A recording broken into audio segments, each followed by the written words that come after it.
Международное соглашение о создании объединения ветеранских общественных организаций тюркских государств подписали в Алматы. На официальной встрече присутствовали делегации из Казахстана, Азербайджана, Турции и Кыргызстана. Форум прошел в Доме дружбы, также с участием этнокультурных центров.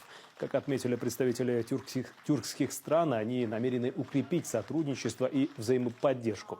Напомню, ранее президент страны Касым-Жомарт Токаев отметил о необходимости усилить роль тюркоязычных стран на международной арене, чтобы противостоять новым вызовам.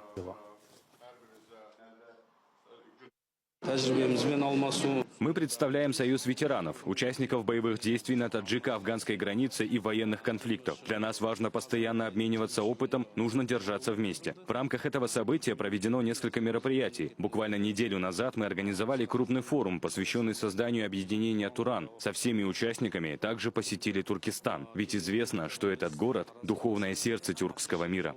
Цель проведения этого соглашения, этих мероприятий, сотрудничество ветеранов, оказание взаимодействия друг другу, помощь друг другу и в этом вопросе своему правительству.